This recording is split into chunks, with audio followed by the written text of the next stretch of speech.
মেটা অ্যাডের জগতে সবাইকে স্বাগতম। আজকের এই আলোচনাতে আমরা মেটা অ্যাডের টেকনিক্যাল বিষয়গুলোকে সহজভাবে বোঝার চেষ্টা করব, একদম স্ট্র্যাটেজি লেভেল পর্যন্ত। আচ্ছা, সিবিও, এবিও, বিডিং, কাস্টম অডিয়েন্স এসব শব্দগুলো দেখলে মাথাটা কেমন ঘুলিয়ে যায়, তাই না? একটা ক্যাম্পেইন শুরু করতে গেলেই মনে হয় আরে কোথা থেকে শুরু করব। ধরুন একটা অনলাইন গয়নার ব্যবসা আছে, এই কঠিন কঠিন শব্দগুলো সেই ব্যবসাকে কিভাবে সাহায্য করতে পারে? চলুন আজ এই জটটা খোলার চেষ্টা করা যাক। তো আজকের আলোচনায় আমরা কি দেখব?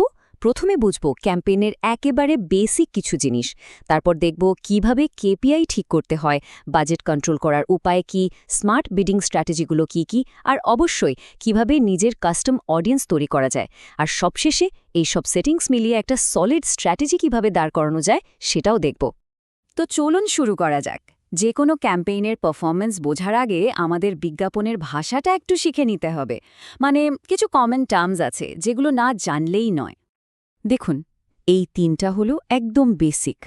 ইমপ্রেশন মানে হলো ওই যে গয়নার বিজ্ঞাপনটা, ওটা মানুষের স্ক্রিনে কতবার দেখানো হলো, সহজ হিসাব। ক্লিক মানে কতজন মানুষ বিজ্ঞাপনটা দেখে ওটাতে ক্লিক করল। আর সিটিআর বা ক্লিক থ্রু রেট, ওটা হলো এই দুটোর একটা অনুপাত।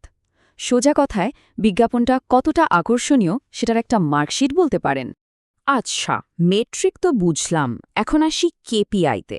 এর পুরো মানে হলো কি পারফরম্যান্স ইন্ডিকেটর। নামটা একটু ভারী শোনালেও ব্যাপারটা খুবই সহজ। কেপিআই হলো সেই মাপকাঠি যা দিয়ে বোঝা যাবে যে ক্যাম্পেইনটা আসলে সফল হচ্ছে কিনা। ব্যাপারটা খুব ইন্টারেস্টিং। দেখুন, লক্ষ্য যেমন কেপিআইও তেমন। ধরুন গয়নার ব্যবসাটার লক্ষ্য এখন শুধু মানুষকে জানানো, মানে অ্যাওয়ারনেস বাড়ানো, তখন মূল কেপিআই হবে ইমপ্রেশন। আবার যদি চাওয়া হয় ওয়েবসাইটে মানুষ আসুক, মানে ট্রাফিক দরকার, তখন দেখতে হবে ক্লিক কতগুলো আসছে। আর যদি আসল লক্ষ্য হয় সেলস, তখন তো সোজা হিসাব, কতগুলো পারচেজ হলো বা বিজ্ঞাপনের পেছনে খরচ করে কত টাকা ফেরত আসলো, মানে ROS, সেটাই হবে মূল কেপিআই। ক্যাম্পেইনের বাজেট ঠিকঠাক মতো খরচ করা কিন্তু একটা আর্ট। আর মেটা এখানে আমাদের দুটো খুব কাজের অপশন দিয়েছে। একটা হলো সিবিও আর একটা এবিও। চলুন তো দেখি এই দুটোর মধ্যে আসল পার্থক্যটা কোথায়। এবিওতে কন্ট্রোলটা থাকে পুরোপুরি আপনার হাতে।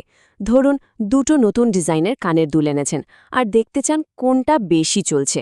এবিও ব্যবহার করে দুটো ডিজাইনের জন্য সমান বাজেট দিয়ে দিলেন, একদম ফেয়ার টেস্ট। আর সিবিও ওটা একটু অন্যরকম, আপনি পুরো ক্যাম্পেইনের জন্য একটা বাজেট দিয়ে দিলেন। ফেসবুকের অ্যালগরিদম তখন নিজেই বুঝে নেবে কোন বিজ্ঞাপনটা ভালো চলছে আর সেখানে বেশি টাকা ঢালবে। মানে স্কেল করার জন্য এটা একদম পারফেক্ট।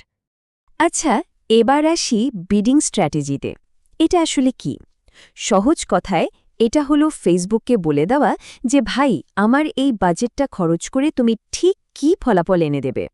সবচেয়ে বেশি যেটা ব্যবহার করা হয় সেটা হলো হাইয়েস্ট ভলিউম বা ভ্যালু। এটা একটা অটোমেটেড স্ট্র্যাটেজি। মানে ফেসবুককে বলা হচ্ছে আমার বাজেটে এইটা, এর মধ্যে হয় আমাকে সবচেয়ে বেশি সেলস এনে দাও অথবা সবচেয়ে বেশি টাকার সেলস এনে দাও। তো এখন প্রশ্ন হলো এই দুটোর মধ্যে কোনটা বাঁচবেন? ধরুন গয়নার দোকানে প্রায় একই দামের অনেকগুলো আংটি আছে, তখন তো লক্ষ্য থাকবে যত বেশি সম্ভব বিক্রি করা। সেক্ষেত্রে ম্যাক্সিমাইজ নাম্বার অফ কনভার্সনস বেছে নেওয়া ভালো। কিন্তু যদি দোকানে কম দামি আংটির সাথে খুব দামি নেকলেসও থাকে আর চাওয়া হয় যেন বড় বড় অর্ডার আসে, তখন ম্যাক্সিমাইজ ভ্যালু অফ কনভার্সন ব্যবহার করাটাই কিন্তু বুদ্ধিমানের কাজ হবে। এখন আমরা মেটা অ্যাডের সবচাইতে শক্তিশালী একটা ফিচার নিয়ে কথা বলবো, আর সেটা হলো কাস্টম অডিয়েন্স। এখানে আসল খেলাটা হয় নিজের ডেটা দিয়ে। সহজ করে বললে, কাস্টম অডিয়েন্স হলো সেই সব মানুষ যারা এর মধ্যেই আপনার ব্র্যান্ডকে চেনে। হয়তো তারা গয়নার ফেসবুক পেজে একটা লাইক দিয়েছে বা ওয়েবসাইটে ঘুরে গেছে। ভাবুন তো, যেহেতু তারা আগে থেকেই আগ্রহী, তাদের কাছে বিজ্ঞাপন পৌঁছানোটা নতুন কারোর চেয়ে অনেক বেশি কার্যকর হবে, তাই না? চলুন একদম হাতে কলমে দেখে নিই কিভাবে একটা কাস্টম অডিয়েন্স বানানো যায়। খুবই সহজ। প্রথমে অ্যাডস ম্যানেজারের অডিয়েন্স সেকশনে যেতে হবে। তারপর ক্রিয়েট অডিয়েন্স থেকে কাস্টম অডিয়েন্স অপশনটা বেছে নিতে হবে আর সোর্স হিসেবে সিলেক্ট করতে হবে ফেসবুক পেজ। এর পরের কাজগুলো খুব সহজ। প্রথমে নিজের পেজটা সিলেক্ট করতে হবে, তারপর ফেসবুককে বলে দিতে হবে ঠিক কোন ধরনের মানুষগুলোকে দরকার, যেমন যারা গত 90 দিনে গয়নার কোনো পোস্টে লাইক বা কমেন্ট করেছে। এই ডেটা কিন্তু 365 দিন পর্যন্ত ধরে রাখা যায়। সবশেষে অডিয়েন্সটার একটা নাম দিয়ে দিন, ব্যাস তৈরি। এখন আসল কথাটা বলি, এই যে একটা কাস্টম অডিয়েন্স তৈরি হলো, এটা কিন্তু ম্যাটার অ্যালগরিদমের জন্য একটা অসম্ভব শক্তিশালী সিগন্যাল। ফেসবুক তখন ঠিক ঠিক বুঝে যায় যে আরে এই ধরনের মানুষদেরই তো বিজ্ঞাপনটা দেখানো দরকার, ফলে অ্যাডের পারফরমেন্সও ভালো হতে শুরু করে। তো আমরা অনেকগুলো টেকনিক্যাল জিনিসপত্র নিয়ে কথা বললাম। এখন আসল প্রশ্নটা হলো, এই সব সেটিংস ব্যবহার করে সঠিক স্ট্র্যাটেজিটা বানানো যাবে কিভাবে? সবসময় নিজেকে প্রথম যে প্রশ্নটা করতে হবে সেটা হলো, আমি কি এখন কিছু টেস্ট করছি?